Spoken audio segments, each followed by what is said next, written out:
Hello everyone, welcome back to our channel Learn with Nishman.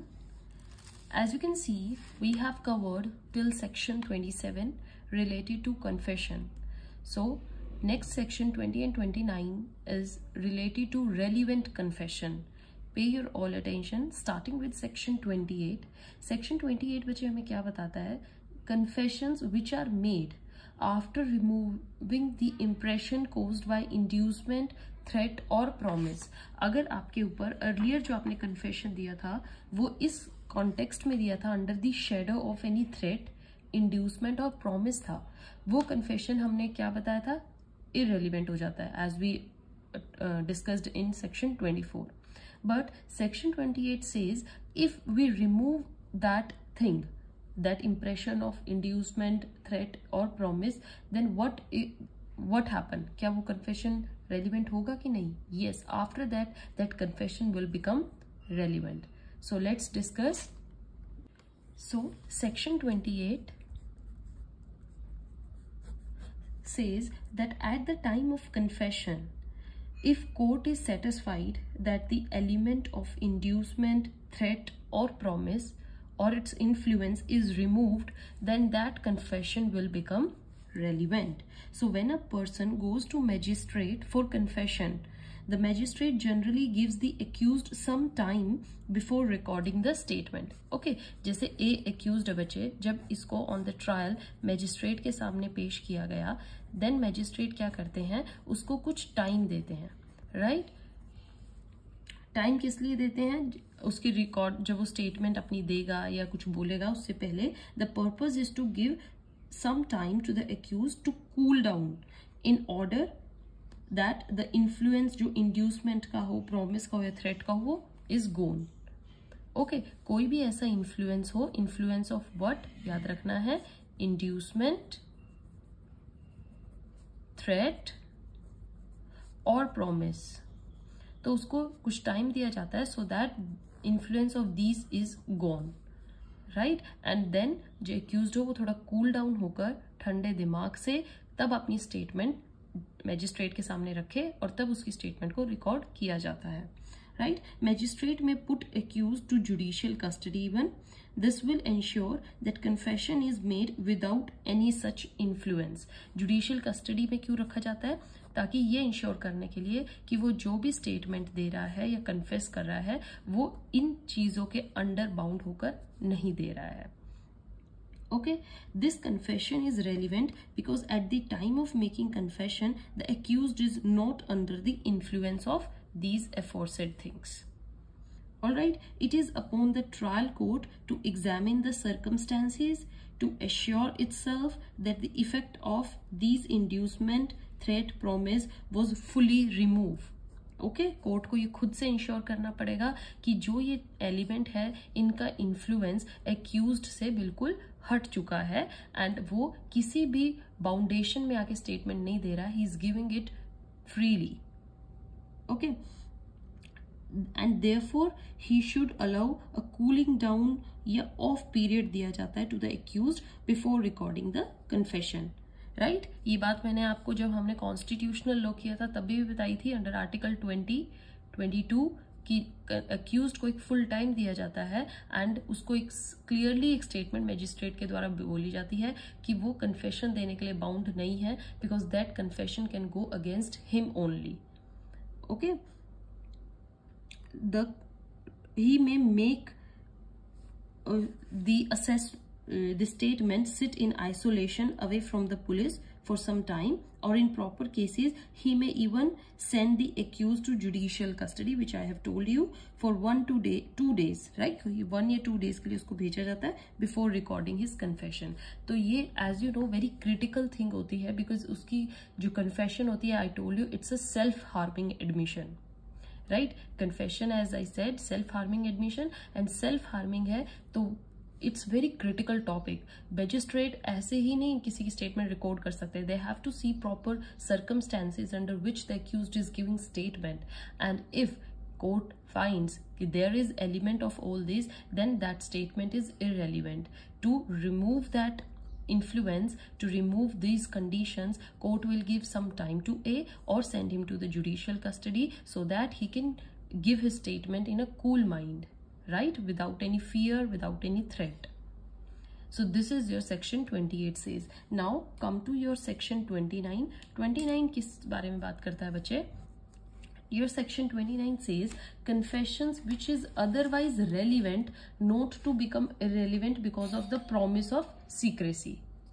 Right, just एक secrecy promise की वजह से जो स्टेटमेंट ऑलरेडी बहुत रेलिवेंट है वो इरेलीवेंट नहीं होगी, राइट। तो यह सीक्रेसी किसकी होगी? थर्ड पर्सन की। ये याद रखना, third person, he must not be police officer और इन पुलिस कस्टडी। कोई भी थर्ड पर्सन है जिसको एक्यूज्ड एक सीक्रेसी में अपनी स्टेटमेंट बता रहा है कि आप सीक्रेट रखना, I am just telling you, then that statement is also relevant. But वहां पर जो थर्ड पर्सन होना चाहिए, remember that he must not be police officer और the accused must not be in police custody, otherwise उस पर section 25 apply हो जाएगा और स्टेटमेंट irrelevant हो जाएगी, right?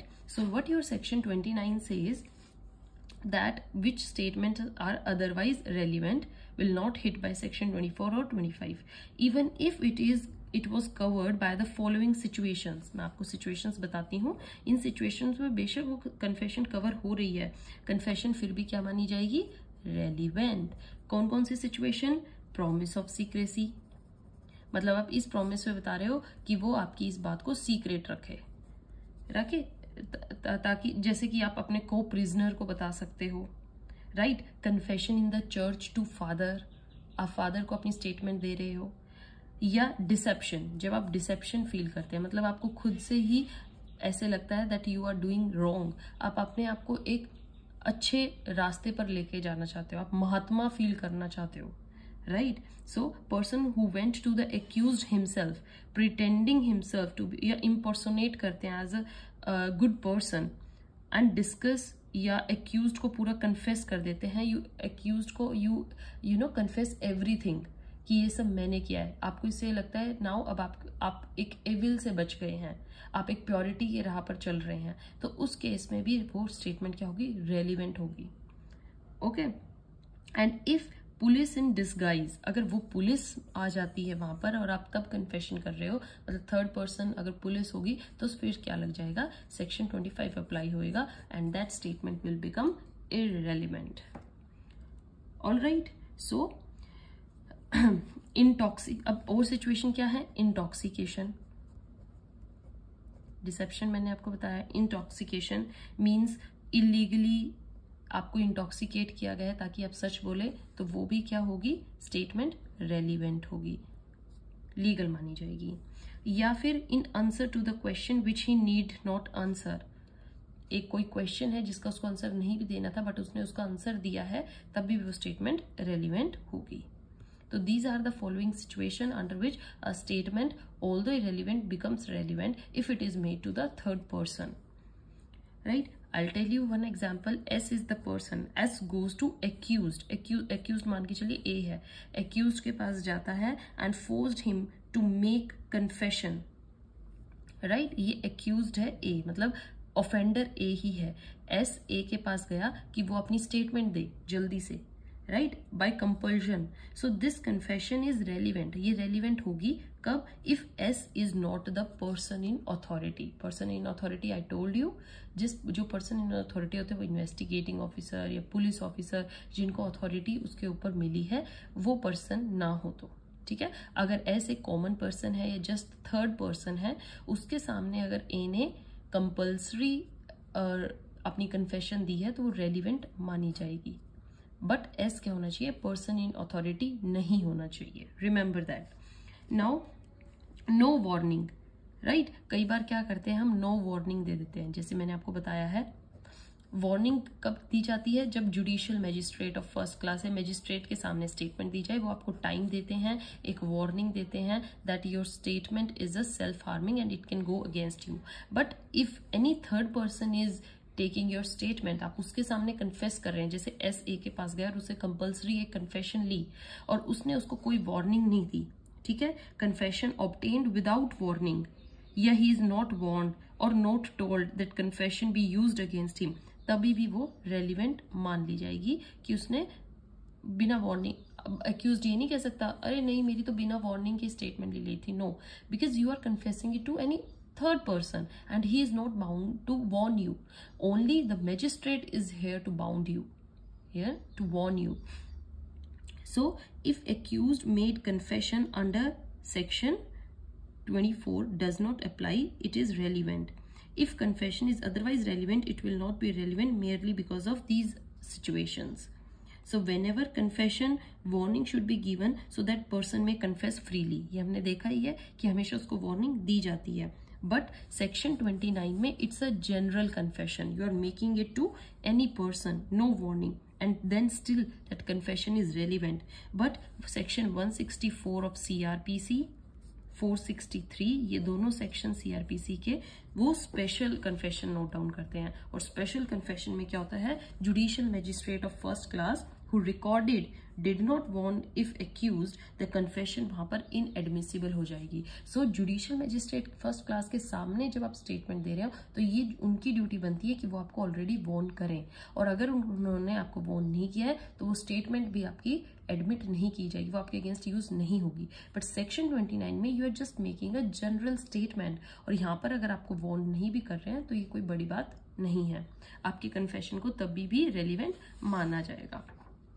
Okay, so recorded by any other person is in section 29, and here section 29 will apply no warning. If recorded by judicial magistrate of first class, CRPC will apply and here warning is given.